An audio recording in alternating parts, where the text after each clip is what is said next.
No one knew exactly when the whispers began. The villagers of Eldhollow had long grown used to the silence of the mountains, where even the wind spoke gently through the pine trees. But in the weeks before the night it all changed. That silence turned strange, pregnant with tension, as though the air itself held its breath. Children refused to play near the edge of the woods. Dogs barked at nothing. The elders sat quietly in the smokehouse, exchanging nervous glances without words. Something ancient was stirring, something the land had forgotten, but not forgiven. It began with the sound of bells, but not church bells. These were dull, metallic chimes, distant and arrhythmic, carried on a wind that came from the wrong direction. By the time anyone realized the noise wasn't natural, the village had already been surrounded.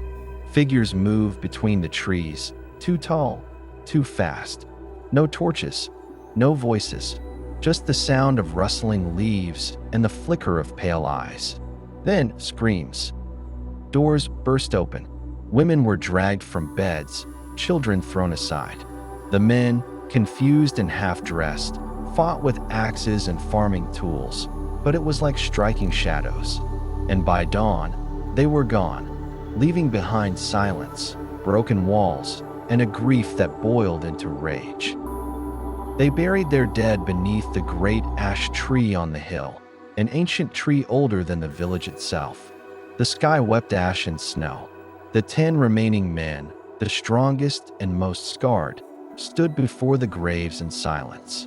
Then the oldest among them, Kale, spoke. They took what was ours. Our mothers, our wives, our daughters. We are the ones who remain. We are the ones who haunt. One by one, the men cut their palms and smeared blood across the bark of the ash. They would not return until they had found the women, or the ones who had taken them, alive or dead. The trail was faint, but not impossible to follow. Twisted footprints, half human, half something else, led them north into the crags. The snow held secrets, broken jewelry, bits of torn cloth, strange claw marks on rocks. At night, they made camp in silence, staring into the fire as if expecting it to speak. On the third night, they found something worse, a ring of bones arranged in a spiral with a woman's braid at its center. That was no accident. It was a message. They were being watched. Nestled between 2 jagged peaks, half buried in the snow, they found the temple. Its stone doors were cracked but unbroken, covered in moss and symbols that hurt to look at for too long. Something ancient had once lived here, and perhaps still did. Inside, the air was colder than outside. Torches barely lit the hallways. The walls whispered. One man claimed to hear his wife's voice calling from the dark. Another disappeared when he strayed too far into a side chamber. When they found him, his eyes were white, and he could no longer speak.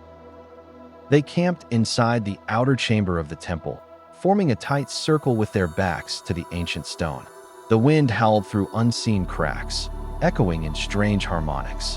One of the men, Joran, swore he saw something moving in the carvings, eyes that blinked from the stone and then disappeared. That night, no one slept. Whispers curled through the air like smoke. Kale set watches in pairs, but even then, 2 men woke up bleeding from wounds they didn't remember receiving. The temple wasn't abandoned. It was alive, and it didn't want them there. At dawn, they discovered something etched into the stone floor beneath a thick layer of dust. Runes, partially hidden, soaked in ancient, dried blood. One of the men, Elric, a former scribe, recognized fragments of an old tome. Bound in flesh, they walked between. When Kale traced the runes with his fingers, the stone shifted, revealing a hidden map carved into the floor. It pointed further north, beyond the Serpent's Pass, into the land no map dared show. That night, a voice spoke in Elric's dreams. It promised the return of the women, if he turned back now. Elric didn't sleep again. The journey through the Serpent's Pass was a nightmare of ice and shadow. Narrow ledges overlooked bottomless drops. Cold winds screamed like women in mourning. Once, a rope snapped, and Rurik fell. They heard his body hit the rocks below, once. Then silence. No time to mourn. As they climbed higher, they saw things moving in the blizzard. Towering figures wrapped in furs and bone, always just out of reach, always watching. Tracks appeared beside their own in the snow, massive prints with 3 clawed toes. They didn't walk alone anymore. Beyond the pass, they found the ruins of a watchtower. It had been crushed from above, like a child's toy beneath a fist. Inside, they found black feathers the size of swords, and claw marks gouged deep into the stone. One of the men, Bren, stood too close to the edge and whispered, "They're here," before vanishing over the cliff. When they looked down, there was no body, just a spiraling pattern carved into the stone below, similar to the one from before. That night, they saw them clearly for the first time. Tall, cloaked beings with glowing red eyes standing on the ridge, unmoving, unblinking, watching. They reached a plateau where the cold was so fierce it froze the tears on their faces. In its center stood a vast pit, rimmed with bone pillars, all pointing inward. From within the pit came a sound, low, continuous, and not meant for human ears. Something ancient breathed below. Elric fell to his knees and began chanting in a voice not his own. The others dragged him back, but his mouth kept moving, his eyes rolled back. When he stopped, he said one word in a whisper, "Hollow," and the wind carried a second voice in reply, "Welcome." They descended into the pit on ropes, every foot lower bringing a heavier silence. The walls were carved with images of suffering, twisted faces, women with their mouths sewn shut, creatures with too many limbs. At the bottom, they found a stone altar slick with something fresh. Kale recognized a pendant on the altar. It belonged to his wife. But her body wasn't there. Only her necklace, arranged carefully. Ritualistically, someone, or something, was sending them a message. She was still alive, but for how long? The tunnel beyond the altar pulsed faintly, as if the stone itself were breathing. Then came the voice, not spoken, but felt inside their skulls. It was neither male nor female, and it didn't speak in words, but in urges, hunger, longing, loneliness. One man, Tuven, screamed and tore at his own skin. They had to bind him. Elric said the voice was looking for something, searching through their minds for pieces that fit. Whatever had taken their women, it wasn't just a creature. It was a god, or worse, a broken one. In a circular chamber lit by a green fire that had no source, they found a mirror taller than any of them. When each man looked into it, he saw not himself, but his loved one, alive, staring back, mouth open in a silent scream. They couldn't turn away. The mirror held them, fed on them.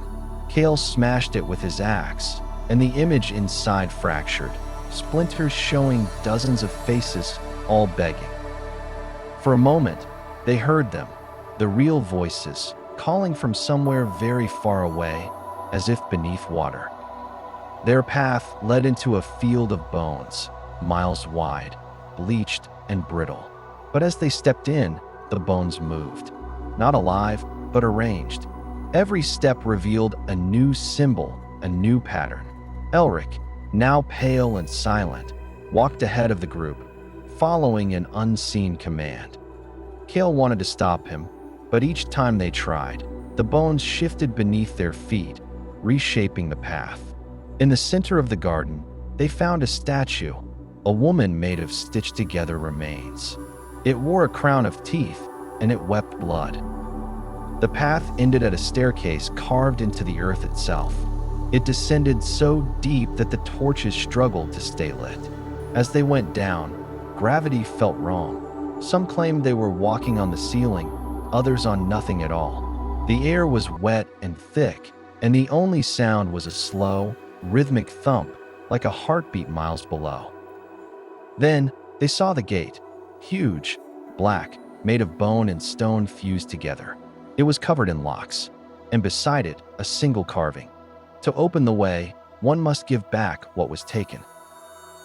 Kale read the inscription aloud, and the gate pulsed. One lock clicked open, but nothing else happened until Elric stepped forward and whispered his wife's name. Another lock fell away. The group realized the price, not just names, but memories. With each spoken name, the gate opened further, but the speaker forgot them. Their faces, their voices, all gone. One by one, the men gave away the ones they came to save, just to pass through. Kale resisted, but in the end, the others made the choice for him. Beyond the gate, they entered a long hall carved from obsidian, where no sound could exist. Torches made no crackle. Footsteps were stolen by the walls. Even thoughts felt muffled. Symbols glowed softly underfoot, pulsing in rhythm. In the silence, each man began to hear something. Not noise, but memory. Regret, guilt, betrayal. One man broke into sobs and clawed at the wall until his fingers bled. When they reached the end, they were no longer whole. The hall opened into a chamber draped in flayed flesh, pulsing like a living heart. On the walls hung the faces of the missing women, alive, whispering. Kale saw his wife's lips form his name, though no sound came. Then came the creature, massive, stitched from hundreds of parts, wearing a crown of ribs. Its many mouths spoke as one. You took, now we take. The creature demanded a trade, not just lives, but identity. Become what you chased, or lose what you love forever. Elric stepped forward, arms raised. He accepted. Flesh peeled from his body like leaves in a windless storm, revealing something not human underneath. He didn't scream, he smiled. The creature embraced him like a brother.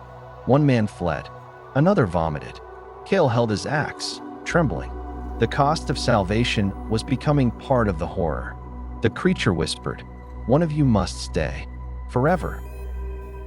They were led deeper, not by force, but by the realization that there was no turning back. At the core was a prison of thought itself. The women were not in cells, but trapped in looping memories, projected on floating shards of glass, reliving their final moments, their abduction, their terror. Kale reached for his wife, but she didn't see him. To free her, he would have to sever the memory, and with it, her connection to what she was. Kale shattered the mirror containing his wife, and she collapsed into his arms, breathless, but alive. Behind them, the chamber began to crumble. One by one, other men followed, breaking their wives free. The creature howled in rage as the prison broke apart. But something else emerged from the glass, the fragment of whatever kept the god imprisoned. A pulse of light and memory, something that did not belong to them. They ran, through flesh corridors, down collapsing tunnels, with the women dazed in their arms. But outside the temple, the landscape had changed. The sky was red. The mountains were wrong. The stars moved in spirals. They hadn't returned to their world. They'd gone deeper. "This isn't real," one woman said. "We never left." Kale looked up and realized the pit, the god, the gate. It was all inside something else. And it was awake. In the distance stood a village, familiar but twisted. Eldhollow remade. They entered cautiously. Children played with bone dolls. Men with stitched faces waved in silence. In one house, Kale found a version of himself at the table, eating raw meat. "You left," the other Kale said. "We didn't." The women screamed as they saw their own doppelgangers, pregnant, hollow-eyed. This wasn't escape. This was the trap tightening. Kale burned the doppelganger house, and for a moment, the illusion cracked. A shadow passed over the sun. The real world blinked through, a glimpse of the ash tree, the graves, the snow. They realized fire revealed truth. They set fire to everything. The village, the sky, the forest around them. The air screamed. Something deeper roared in pain. And from the center of the flames, a stairway rose, spiraling into blackness. Kale burned the doppelganger house, and for a moment, the illusion cracked. A shadow passed over the sun. The real world blinked through, a glimpse of the ash tree, the graves, the snow. They realized fire revealed truth. They set fire to everything. The village, the sky, the forest around them. The air screamed. Something deeper roared in pain. And from the center of the flames, a stairway rose, spiraling into blackness. The stairs led nowhere, and yet upward. Gravity twisted. Some men lost their minds. The women began to sing, not in words, but tones. Harmonics. The stair responded. Each note peeled away illusion. Flesh became smoke. Kale walked higher, past the stars, past memory. He saw the thing that had taken them, not a god, but a wound. A tear in reality. Hungry, curious, lonely, and it had shaped itself from their grief. The wound spoke, not in sound, but in presence. It offered a deal, return to the world, but leave part of themselves behind. Their hate, their vengeance, their names. It fed on emotion, not flesh. Kale knew the price. They could go back, but they would never be the same. One man refused. He was absorbed instantly, face frozen in a scream of rage. The rest, weeping, let go. The men rebuilt, but never truly returned. Kale no longer remembered his wife's favorite song. Others forgot the names of their children. The village grew, changed. No one spoke of the temple. No one dared go north again. But in the night, the women sometimes wept blood. And far below, the wound slept. Content. For now. Years later, a child was born in Eld Hollow, one with eyes that shimmered like obsidian, who never cried. The women all loved her. The men feared her. She spoke to the fire. She remembered things that hadn't happened. She said, "The deep thing is dreaming," and smiled. Beneath the mountains, past bone gardens and blood-soaked altars, past broken gods and memory prisons, the deep thing sleeps. It dreams in the shape of men. It feeds on stories, on grief, on love, and now it waits for someone else to come looking. Because vengeance never ends. It only changes form.